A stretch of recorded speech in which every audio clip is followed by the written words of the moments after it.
Hello dear students, मैं हूं दिनेश यादव और एक बार फिर से आपका स्वागत है आपके अपने चैनल स्पार्टेंस लर्निंग मीडिया पर। Today we will discuss about the numericals based on the edge length, atomic radius and distance between two nearest neighbour atom and also density of unit cell. जिन numericals को हम लोग part first में solve करेंगे उन सभी से related formulas को आज एक नज़र में सबसे पहले हम लोग देखते हैं। चलिए बिना किसी देरी के देखते हैं। एक नज़र, आप सभी लोग पेपर पेन लेके बैठें और नोट करते चलें साथ साथ। इसमें हम लोगों को पता होना चाहिए जो फॉर्मूले यूज होने हैं। यूनिट सेल है ना, coordination number, number of effective atom, relation between edge length and atomic radius, relation between age length and distance between two nearest neighbor atom, packing fraction। सबसे पहले हम लोग देखते हैं हमारे पास जैसे सिंपल क्यूबिक यूनिट सेल है। सिंपल क्यूबिक यूनिट सेल, तो सिंपल क्यूबिक यूनिट सेल है, एक body centred cubic unit cell है, एक face centred cubic unit cell है। इसमें कोऑर्डिनेशन नंबर सिंपल में कितना था हम लोगों ने देखा था 6, बीसीसी के लिए 8, एफसीसी के लिए 12। Number of effective atom simple के लिए 1, बीसीसी के लिए 2, एफसीसी के लिए 4। रिलेशन की बात करूं मैं तो यहाँ पे ए और आर का रिलेशन क्या था, ए और डी इक्वल थे, ठीक है ना। ए और डी कैसे थे, इक्वल थे, और ये किसके इक्वल था, 2r के। यहाँ पे मैं बात करूँ पैकिंग फ्रैक्शन की, तो पैकिंग फ्रैक्शन अप्रॉक्सीमेट कितना था 52.4 या 52%। परसेंटेज ऑफ बॉयड भी निकाल सकते हैं आप, ठीक है ना, 100 माइनस 52%। यहाँ पे मैं बात करूँ बीसीसी के लिए, तो बीसीसी के लिए ए आर का रिलेशन क्या था, जब हमने देखा था बीसीसी में √3 को करते थे 4r के इक्वल, तो यहाँ पे ए इक्वल क्या आ जाएगा 4/√3r।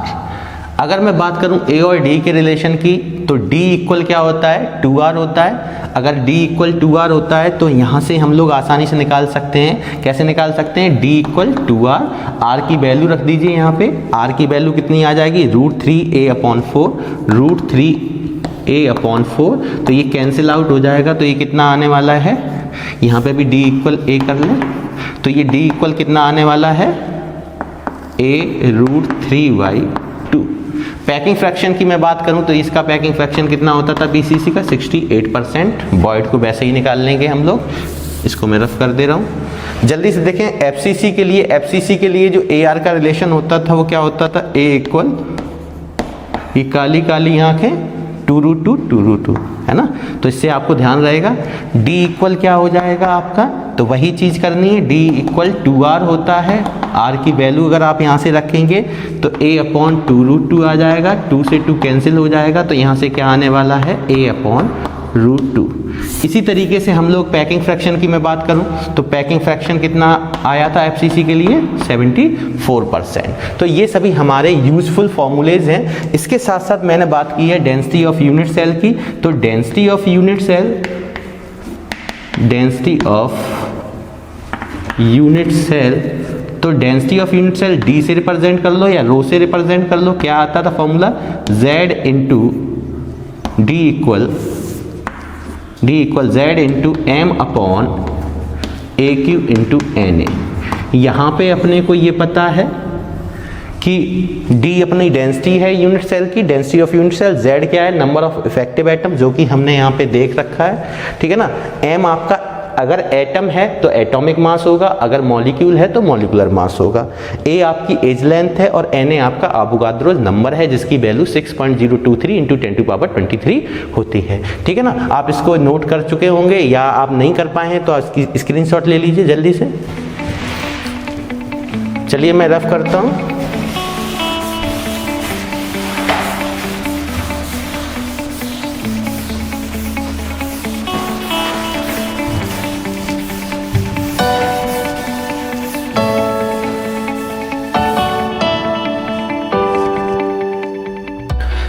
तो देखें अब आपके सामने आपको क्वेश्चन दिख रहे हैं बोर्ड पे दोनों क्वेश्चंस आ चुके हैं। तो दोनों क्वेश्चंस को जरा देखें आप एक बार। पहला क्वेश्चन ये मैंने केस वाइज लिखा हुआ है यहाँ पे। पहले मैं केसेस करके क्यों पढ़ा रहा हूँ कि मैं टाइप्स को, जितने टाइप्स के क्वेश्चंस आपके बन सकते हैं सभी को मैं केसेस वाइज पढ़ा दूंगा। उन केसेस के अंदर क्वेश्चंस नंबर होंगे। जैसे फर्स्ट केस में मैंने 2 क्वेश्चंस को लिया है, ठीक है ना। दूसरा क्वेश्चन है वो बोर्ड में कईयों बार पूछा गया है, ठीक है ना। तो पहले मैं इन क्वेश्चंस को देखता हूं। बहुत ही सिंपल है, लैंग्वेज बहुत ही ज्यादा ये सिंपल क्वेश्चन माने जाते हैं। मैं पहले एक एक करके क्वेश्चन को बता रहा हूं, पढ़ रहा हूं और सॉल्व कर रहा हूं, ठीक है ना। जल्दी से देखें पहला क्वेश्चन क्या कह रहा है। A compound is formed by the two elements P and Q. The compound crystallizes a cubic arrangement in which P atom occupies the corner of the cube and Q atom occupies the faces of the cube. What is the formula of the compound? कोई 2 element है जिनसे compound मिलकर बना है, दोनों elements को cubic arrangement पे रखा गया। कौन सा क्यूबिक अरेंजमेंट है अभी ये क्लियर नहीं है, तो उन्होंने कहा है कि P एटम ऑक्यूपाई कर रहा है कॉर्नर्स को और Q एटम ऑक्यूपाई कर रहा है फेसेस को, तो जिससे हम बता सकते हैं कि ये FCC अरेंजमेंट है। सबसे पहले इस क्वेश्चन में देखते हैं, अगर मैं कोई क्यूबिक अरेंजमेंट बनाता हूं, ये देखें मैंने कोई यूनिट सेल ली,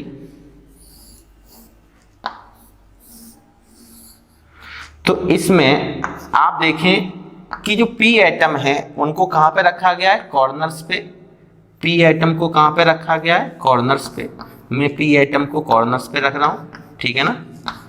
कॉर्नर आप जानते हैं ये P एटम है। आप चाहे कोई सिंबल लेके चल सकते हैं P एटम के लिए। Q एटम को कहां रखा गया, फेसेस पर। ये 1 फेज, 2, 3, 4, 5, 6 फेसेस होती हैं।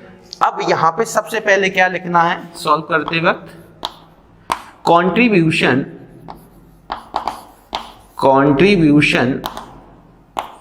ऑफ P एलिमेंट या P atom in a cubic unit cell. Contribution कैसे निकालते थे, कॉर्नर पे कितने एटम प्रेजेंट है, P कहां पे प्रेजेंट है, कॉर्नर पे। Total number of atom P present at the corner is 8 and corner का कंट्रीब्यूशन कितना होता है 1/8। तो यहां से क्या आया कंट्रीब्यूशन 1। तो इस कंट्रीब्यूशन को हमने यहां लिख लिया 1। अब मैं बात करता हूं सिमिलरली फॉर कंट्रीब्यूशन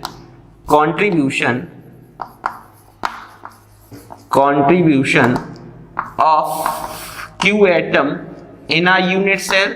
तो क्या बोलेंगे, Q एटम कहां प्रेजेंट है, फेसेस पर। फेस पे कितने होते हैं 6 और कंट्रीब्यूशन कितना होता है फेसेस का 2, तो ये कितना कैंसिल होके आएगा 3। तो यहां से नाउ PQ रेशियो क्या आया 1:3।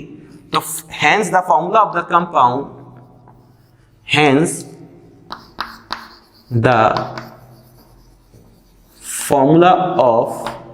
कंपाउंड, कंपाउंड का फॉर्मूला क्या हो जाएगा बेटा। तो आप इनको क्या करेंगे, जो रेशियो हैं इनको इसके सबस्क्रिप्ट पे रख देंगे। इनको कहां पे रख देंगे, सबस्क्रिप्ट पे। तो ये आ जाएगा PQ। P पे कितना रखना है 1, Q पे कितना रखना है 3। बहुत ही सिंपल है। मैं नेक्स्ट क्वेश्चन पे बात करता हूं, जल्दी से देखें। नेक्स्ट क्वेश्चन आपके सामने है, तो आपको क्या कह रहा है, in a face centred cubic arrangement of A and B। अब यहाँ पे एलिमेंट्स क्या दे दिए A and B। A occupy कर रहा है कॉर्नर्स को, B ऑक्यूपाई कर रहा है फेस को, ठीक है। One of the corner vacant in each unit cell. ये ध्यान रखने वाली बात है, पेपर में आ चुका है बोर्ड एग्जाम में। वन ऑफ द कॉर्नर कैसा है, vacant in each unit cell. Then find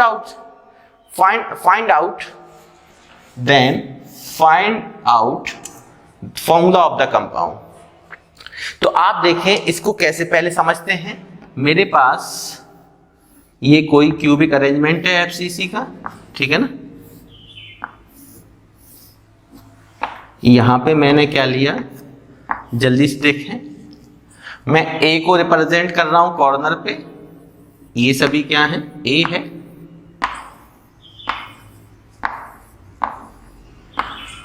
ये जो है वो आपके A है और B आपका ऑक्यूपाई कर रहा है, B ऑक्यूपाई फेस पे। तो B ऑक्यूपाई कहां कर रहा है, फेसेस पर। तो ये आपके सभी B एटम है। मैं इस चीज को, ये क्या है B, येलो कलर जो है आपका वो बी है, मतलब ये सभी बी है और ये सभी क्या है ए।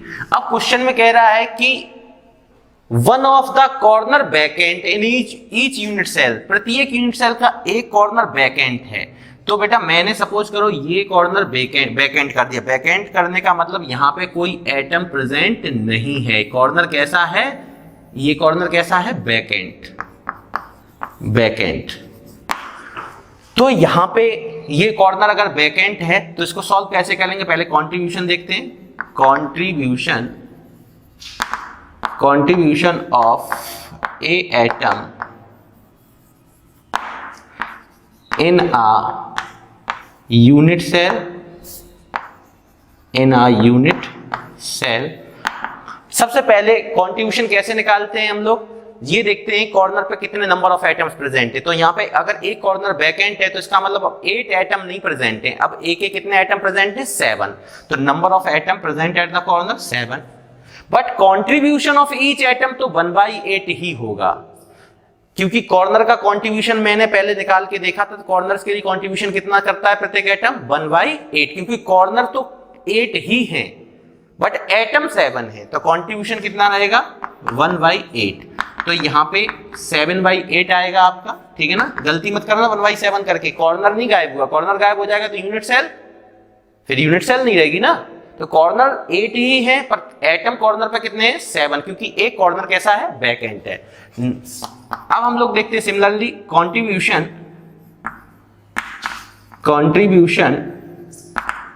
Of B atom in a unit cell. तो बी एटम बेटा कहां पे है, फेसेस पर है, फेस पे टोटल सभी फेसेस कवर्ड हैं, तो यहां पे कोई बैकेंड नहीं, तो 6 एटम है और कंट्रीब्यूशन कितना होता है 1/2 का, तो इस तरीके से कितना आया 3। अब सबसे पहले हम लोगों ने क्या देखा था, यहां पे नाउ ए और बी का रेशियो देखते हैं। ए और बी रेशियो क्या आया, 7/8:3। कभी भी हम फॉर्मूला लिखने से पहले ये देखेंगे कि ये होल नंबर में है कि नहीं है, तो ये 7/8 होल नंबर में नहीं है, तो इसको सबसे पहले होल नंबर में कन्वर्ट करो। यहाँ दोनों रेशियो होल नंबर में थे बट यहाँ पे क्या होल नंबर में नहीं है, इसलिए बोर्ड एग्जाम में पूछा गया था गलती कराने के लिए। तो सबसे पहले आप क्या करेंगे, इसको होल नंबर में कन्वर्ट करने के लिए क्या करेंगे, 8 का मल्टीप्लाई कर देंगे दोनों में। तो 8 का मल्टीप्लाई करेंगे तो ये कैंसिल हो जाएगा 8, और यहाँ पे 8 का मल्टीप्लाई करेंगे तो ये 24 आ गया। तो मैंने सिंपलेस्ट होल नंबर रेशियो में इसको कन्वर्ट कर लिया ना। Hence the formula of the compound,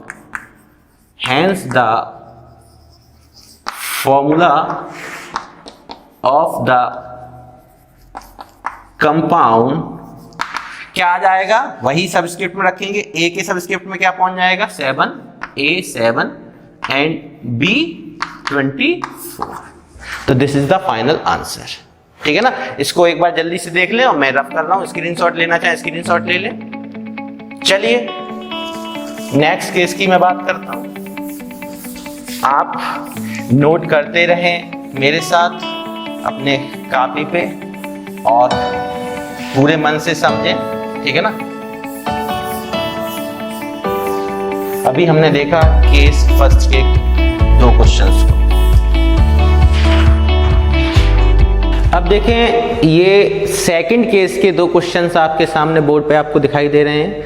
सबसे पहले मैं पहले क्वेश्चंस की बात करता हूं। केस सेकंड है, केस सेकंड का फर्स्ट क्वेश्चन है, उधर वो सेकंड क्वेश्चन है। अगर मैं बात करूं तो पहले ये क्या लिखा है, chromium metal crystallises in a body centred cubic lattice, the length of the unit cell is found to be 287 picometre, calculate the atomic radius of chromium, ठीक है ना।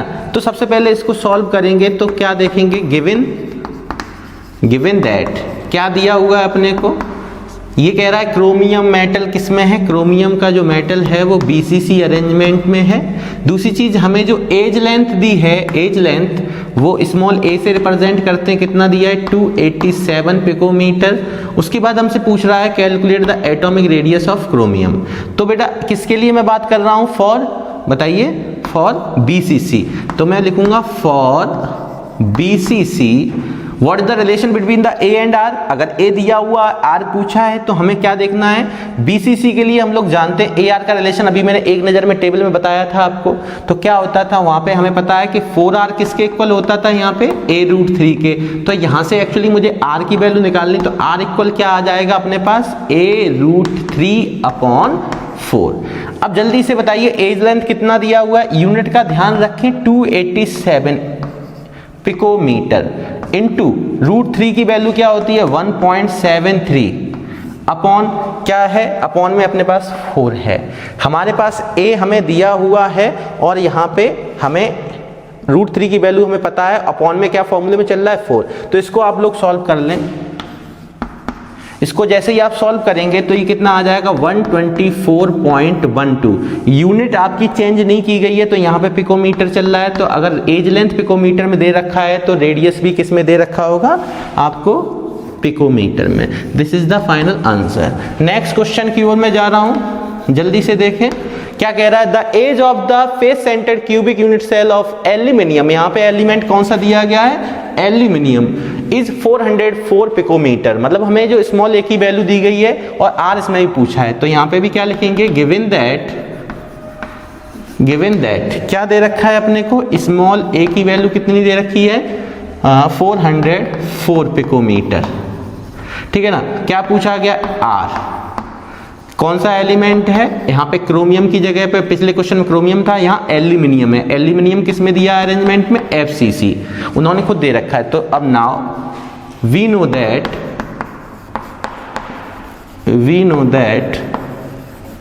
For FCC what is the relation of A and R, हमने बताया था आपको A equal क्या होता है 2√2R, तो यहां से हमें R की वैल्यू निकालनी है, सिंस A इक्वल ये होता है, देयरफॉर R इक्वल क्या हो जाएगा A/2√2। अब यहां से बेटा हमें एज लेंथ दे रखी है, कितना दे रखा है 404 पिकोमीटर, 2√2 की वैल्यू कितनी होती है 1.414, √2 की वैल्यू कितनी होती है 1.414, इसको हम लोग सॉल्व कर लेते हैं, ठीक है। इसको जैसे ही आप सॉल्व करेंगे तो ये आपका 142.8 पिकोमीटर आ जाएगा, ठीक है ना, 142.8 पिकोमीटर, ठीक है। आप इसको एक बार जल्दी से स्क्रीनशॉट ले लें या मेरे साथ नोट कर रहे हैं, बहुत अच्छी बात है, ठीक है। जल्दी से चलिए मैं रफ कर रहा हूं,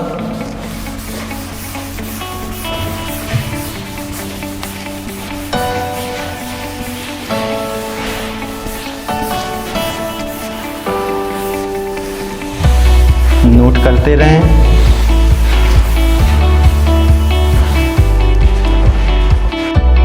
चलिए अब थर्ड केस के क्वेश्चंस को हम लोग करते हैं। थर्ड केस में आपके इसके बोर्ड पे 2 क्वेश्चंस आपको दिखाई दे रहे हैं, ठीक है ना। तो अभी तक हमने फर्स्ट केस पढ़ा, सेकंड केस पढ़ा, अब हम लोग थर्ड केस के क्वेश्चंस को सॉल्व करते हैं। थर्ड केस का पहला क्वेश्चन क्या कह रहा है, copper crystallises into an FCC लैटिस, कॉपर क्रिस्टलाइज किसमें किया है, FCC अरेंजमेंट रखता है, ठीक है, with edge length 3.61 × 10⁻⁸ centimetre, calculate the density of copper, और गिवन क्या है मोलर मास। देखो कॉपर का मोलर मास आपको ध्यान रखना, मैं आपको बता दूं कभी कभार बोर्ड एग्जाम में क्या होता है, बोर्ड एग्जाम में कॉपर और आयरन, CBSE बोर्ड में मैंने कईयों बार देखा है कि कॉपर और आयरन को कभी कोई एटॉमिक मास नहीं देते। ये 2 एलिमेंट मैंने सिलेक्टिव लिए हैं, ठीक है ना, तो ये 2 एलिमेंट्स ऐसे हैं जिनसे रिलेटेड कई सारे न्यूमेरिकल्स आए, बाद बाकी में देते ही देते हैं, पर इनमें दे भी सकते हैं और नहीं भी, तो क्यों ना हम इनके बारे में ध्यान रखें कि इसका एटॉमिक मास 63.5 ग्राम पर मोल होता है, ठीक है ना, ग्राम मोल इनवर्स, एंड इसका 56 ग्राम मोल इनवर्स, 56 ग्राम मोल इनवर्स का मतलब 55.9 है ना, ऐसे भी आपको गिवन हो सकता है 55.9 ग्राम मोल इनवर्स, तो इनको ध्यान रखें, ठीक है ना। चलिए मैं एक बार जल्दी से पहले क्वेश्चंस को सॉल्व कर रहा हूं। कॉपर क्रिस्टलाइजेज इनटू FCC, तो क्या क्या गिवन है हम इसको सॉल्व कर लेते हैं, जल्दी से देखें सॉल्यूशन। गिवन दैट, ये थर्ड टाइप के क्वेश्चन है, गिवन दैट FCC से आपको ध्यान है कॉपर किस में अरेंज किया गया है, FCC लैटिस, तो FCC लैटिस से हमें ध्यान क्या रहेगी, Z की वैल्यू। FCC में Z की value effective number of atom कितने थे, Z इक्वल 4, ठीक है ना। अब यहां से मेरे को क्या कह रहा है, एज लेंथ कितना दे रखा है, 3.61 इंटू 10⁻⁻8 सेंटीमीटर। ये ध्यान रहे, ये क्वेश्चन में दिया हुआ। और हमें क्या दे रखा है, atomic mass. Molar mass atom है तो मोलर मास दो टाइप का होता है, ग्राम एटॉमिक मास और ग्राम मॉलिक्यूलर मास। अगर आपको ये सब चीजें देखनी है तो आप मोल कॉन्सेप्ट वाले वीडियोस को जरूर देखें, वहां पे मैंने आपको बहुत आराम से समझा रखा है कि molar mass are of 2 types, gram atomic mass GAM, gram molecular mass GMM। तो यहाँ पे एटम है तो यहाँ ग्राम एटॉमिक मास लिया जाएगा, मतलब कि ये मोलर मास किसके लिए, किसी एटम के लिए। तो ग्राम एटॉमिक मास कितना है अपने पास, m की वैल्यू 63.5 यहाँ दे रखी है, दे भी सकता है और नहीं दे रखा है, दे सकता है, तो आप इसको ध्यान रखें, ठीक है ना। अब एवोगाड्रो का हमें वैल्यू पता है कितना होता है बेटा, बताइए। ये इतने एटम्स हैं, 4 एटम्स, और यहाँ इसकी वैल्यू कितनी होती है, 6.022 भी लेते हैं, 23 क्योंकि पावर में 223 होता है, मैं 23 लेके चलता हूँ। तो ये कितना हो जाएगा, एटम्स पर मोल, एटम्स पर मोल, ठीक है ना, इतने एटम्स पर मोल। अब सबसे पहले मेरे को यहाँ से डेंसिटी दे रखी है क्या, कहीं इसमें नहीं दे रखा। हमसे पूछा क्या है, ये copper crystallises into an FCC lattice with edge length 3.61 10⁻⁻8 centimetre, calculate the density of copper. तो यहाँ से मुझे क्या कैलकुलेट करना है, डेंसिटी को कैलकुलेट करना है। तो हम लोग जानते हैं बहुत पहले से क्या, कि हम डेंसिटी ऑफ यूनिट सेल क्या होता है, now we know that density of unit cell equal Z into M upon AQ into NA।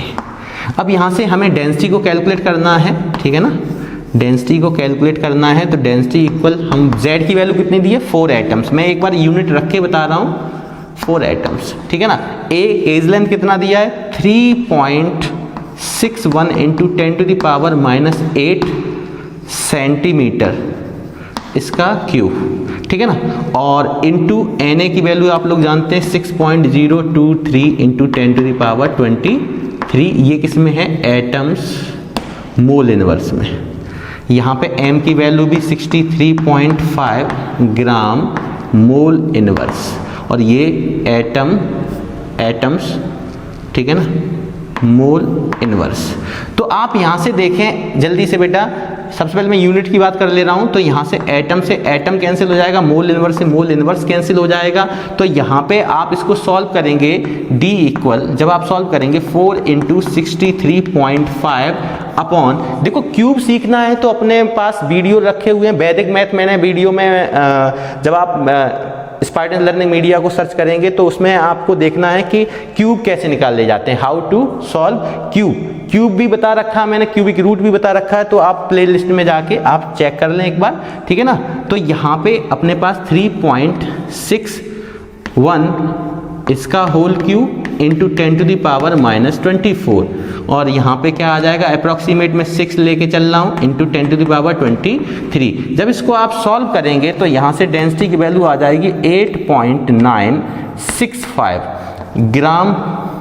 8 यहाँ पे क्या बचा, ग्राम, यहाँ पे सेंटीमीटर का क्यूब होगा, सेंटीमीटर क्यूब ऊपर जाएगा तो ये क्या हो जाएगा, ग्राम सेंटीमीटर -3 ग्राम पर सेंटीमीटर। तो हमें डेंसिटी की वजह से भी यूनिट पता है कि ग्राम पर सेंटीमीटर क्यूब में ही निकलता है, ठीक है ना। ये अपने पास कुछ नहीं है, Z पता है, FCC की वजह से Z की वैल्यू पता है, एज लेंथ दी गई है, मास दिया गया, Na की वैल्यू हम लोग जानते हैं, दे भी सकता है नहीं भी दे सकता है, ये पता है अपने को। डेंसिटी निकाला, डेंसिटी ऑफ यूनिट सेल के फॉर्मूले में हमने इनकी सबकी वैल्यू को पुट किया और यहाँ से सॉल्व किया, तो मेरे पास कितना आंसर आएगा, 8.965 ग्राम पर सेंटीमीटर क्यूब। जल्दी से देखें सेकेंड क्वेश्चन, जल्दी से देखें। यहाँ पे एलिमेंट विद डेंसिटी, आप लोग सोच रहे होंगे मैं इतना जल्दी क्यों बोल रहा हूँ। देखो बच्चों, क्लास में जब पढ़ाते हैं तो क्लास में मैं किसी क्वेश्चंस को आराम से बता सकता हूँ, वहाँ पे आपके पास टाइम होता है। यहाँ पे अगर वीडियो ज़्यादा लंबी बन जाती है तो बच्चे कम देखते हैं, इसलिए मैं क्वेश्चंस को थोड़ा जल्दी, अगर आपको किसी चीज़ को देखना है तो पॉज करके आप आराम से उसको देख सकते हैं, ठीक है, वापस करके वीडियो को चेक देख सकते हैं, ठीक है, जितनी बार चाहें उतनी बार आप देख सकते हैं। इसलिए देखें अगला question, an element with density 11.2 gram per centimetre cube forms a FCC lattice with edge length 4 into 10⁻⁻8 centimetre, calculate the atomic mass of the element. आपको क्या क्या गिवन है एक बार जल्दी से देखें। गिवन दैट, यहां पे आपको क्या क्या गिवन है, डेंसिटी कितनी दी गई है, 11.2 ग्राम पर सेंटीमीटर क्यूब, है ना। FCC लैटिस है फॉर FCC के लिए बेटा बताओ Z की वैल्यू कितनी लेके चलते हैं, अभी बताया था 4, है ना। और यहाँ पे 4 एटम्स हैं, ये 4 एटम, और यहाँ पे एज लेंथ कितना दे रखा है 4 × 10⁻⁸ सेंटीमीटर। यहाँ पे क्या निकालना, एटॉमिक मास ये निकालना, और Na की वैल्यू हम लोग जानते हैं कितनी होती है 6.023 × 10⁻6.023 कितना आएगा 23। ये क्या होता है एटम पर मोल, एटम मोल इनवर्स, ठीक है ना। जल्दी से बताएं, अभी मैंने फॉर्मूला आपको बताया था क्या, D इक्वल क्या होता है Z × M/AQ × Na। बेटा यहाँ से अगर आप इसको देखेंगे तो यहाँ से बताओ M की वैल्यू क्या आएगी, तो M को मैंने यही रखा है, इन सबको मैं उधर पहुँचा दे रहा हूँ, तो D × AQ × Na क्या आ जाएगा Z।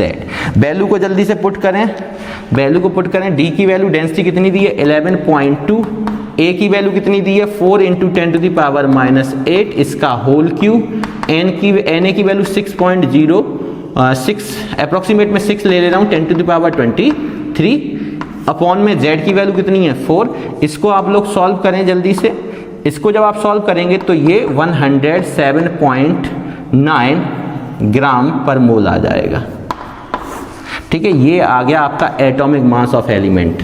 वैसे अगर मैं बात करूँ आपसे, अगर आप ठीक से पढ़ रहे हैं तो आप अगर इसमें देखेंगे तो M की वैल्यू से आप ये बता सकते हैं कि एक्चुअली ये एलिमेंट है कौन सा। 107.9 ये लमसम 108 अप्रोक्सीमेट है, तो ये सिल्वर एलिमेंट का एटॉमिक मास होता है, ठीक है ना।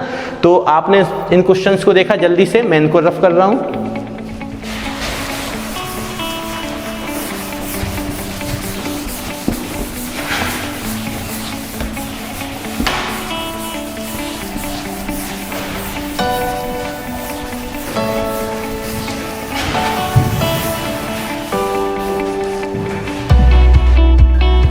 देखिए अब फोर्थ केस का क्वेश्चन आपके पास सामने है।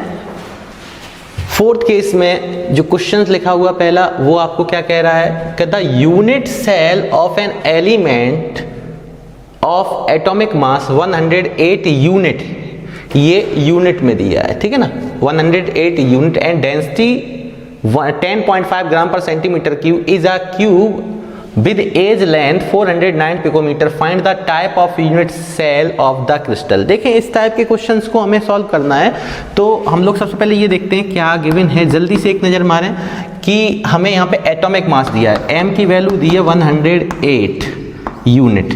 यूनिट सब लोग जानते हो एटॉमिक मास की यूनिट क्या होती है, ग्राम पर मोल, ठीक है ना। तो इसको हम चाहें तो 108 ग्राम पर मोल भी लिख सकते हैं, U बना के दे दे तो यूनिट आप जानते हैं। डेंसिटी की क्या दिया है 10.5 ग्राम पर सेंटीमीटर क्यूब, ठीक है ना। और यहाँ पे क्या दिया है, एज लेंथ दी गई है कितनी 409 पिकोमीटर। यहाँ ध्यान देना है, ये पिकोमीटर में ये सेंटीमीटर में है, तो दोनों की लेंथ को लेंथ वाली यूनिट सेम होनी चाहिए। तो मैं इसको क्या करता हूँ, सबको पता है कि 1 एंगस्ट्रॉम इक्वल क्या होता है 10⁻⁻10 मीटर। इसको सेंटीमीटर में करें तो 100 का मल्टीप्लाई कर देंगे तो ये सेंटीमीटर में आ जाएगा। 1 पिकोमीटर किसके इक्वल होता है 10⁻⁻12 मीटर, 100 का मल्टीप्लाई करेंगे तो ये सेंटीमीटर में आ जाएगा। और 1 नैनोमीटर इक्वल क्या होता है बेटा 10⁻⁹ मीटर, अगर इसको 100 का मल्टीप्लाई करेंगे तो ये सेंटीमीटर में आ जाएगा। अभी मेरे को पिकोमीटर से सेंटीमीटर में कन्वर्ट करना है, तो इस चीज़ को मैं लिख सकता हूँ दैट इज इक्वल 409 × 10⁻⁻10 सेंटीमीटर, ठीक है ना। चलिए अब आप देखें यहाँ पे A हो गया, और मेरे को क्या find the type of the unit cell of the crystal. Crystal का कोई भी टाइप अपने को अरेंजमेंट नहीं दिया गया है, तो इसका मतलब यहाँ पे टाइप जब भी पूछे, ठीक है ना, नेचर पूछे, तो ये आपको Z की वैल्यू निकालनी। Na की वैल्यू आप जानते हैं क्या होती है 6.023 × 10⁻23 एटम पर मोल, एटम मोल इनवर्स। जल्दी से बताएं, मेरे को फॉर्मूला पता है डेंसिटी बराबर क्या होता है, since we know that density equal क्या होता है बेटा Z × M/AQ × Na। यहाँ से बेटा मुझे क्या निकालना है, Z की वैल्यू निकालनी, तो Z को हम इस साइड लाते हैं। Therefore since density equal this, therefore z equal क्या आ जाएगा, z को यहीं रखा, इसको ले गए इधर d into A Q into N A upon atomic mass m, ठीक है ना। z की वैल्यू, ये सभी putting these all values in this formula, तो हम लोग क्या करेंगे, डेंसिटी कितना दे रखा है 10.5 ग्राम पर सेंटीमीटर क्यूब है, ठीक है ना, इंटू ए की वैल्यू कितना दे रखा है 409 इंटू 10⁻⁻10 सेंटीमीटर वाली लेके चलनी है, इंटू एन ए की वैल्यू अप्रोक्सीमेट 6 ले लीजिए, ठीक है, इंटू 10⁻23, ठीक है ना, और यहाँ पे m की वैल्यू अपने पास कितना है 108। देखो पता है डेंसिटी ग्राम पर सेंटीमीटर क्यूब में है, ये सभी यूनिट आपको दे रखी है, तो अपने को पता है कि जब हम इसका क्यूब करेंगे तो जो सेंटीमीटर में है वो सेंटीमीटर क्यूब में आ जाएगा। सेंटीमीटर क्यूब और सेंटीमीटर क्यूब इनवर्स दोनों एक दूसरे से कैंसिल हो जाएंगे यहाँ पे, ठीक है ना। मोल इनवर्स से कैंसिल हो जाएगा। एटम जो है बचेगा वो एटम, z की वैल्यू आती है वो क्या होता है नंबर ऑफ इफेक्टिव एटम, तो एटम के टर्म्स में इसकी यूनिट आ जाएगी, ग्राम से ग्राम कैंसिल हो जाएगा।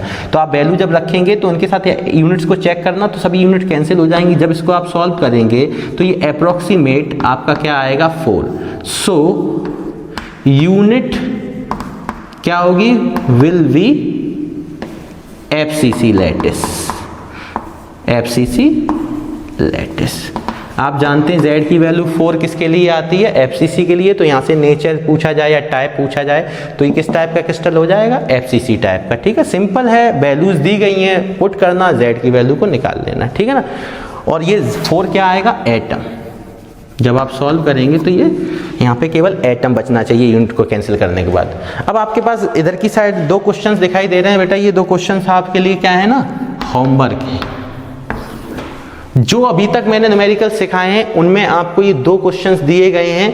पहला क्वेश्चंस जो कि आपका अभी मैंने इससे पिछले वाले केस में कराया तो उससे रिलेटेड है, दूसरा क्वेश्चन जो है आपका वो सिंपल डेंसिटी के फॉर्मूले से रिलेटेड है। तो ये 2 क्वेश्चंस आपको घर पे करने हैं और दोनों क्वेश्चंस के आंसर निकालने के बाद आप कमेंट बॉक्स में आंसर उनको देंगे कि हमारा आंसर क्या आ रहा है, ठीक है। अपना कमेंट बॉक्स में लिख के ज़रूर बताएं कि आपको ये न्यूमेरिकल्स समझ में आए कि नहीं आए। अगर आए हैं तो लिख के बताएं और इन क्वेश्चंस के आंसर भी साथ में दें, ठीक है ना। तो बच्चों स्टे सेफ, स्टे होम, ठीक है ना। और इसी तरीके से आप हर लेक्चर को मेरे साथ देखते रहिए और आसानी से केमिस्ट्री को समझते रहिए, ठीक है ना। इसी के साथ बाकी आप सब जानते हैं कि आपको क्या करना है, कैसे करना है, बस नियमित रूप से पढ़ते रहें, घर में रहें, सुरक्षित रहें, ठीक है। इसी के साथ जय हिंद, जय भारत।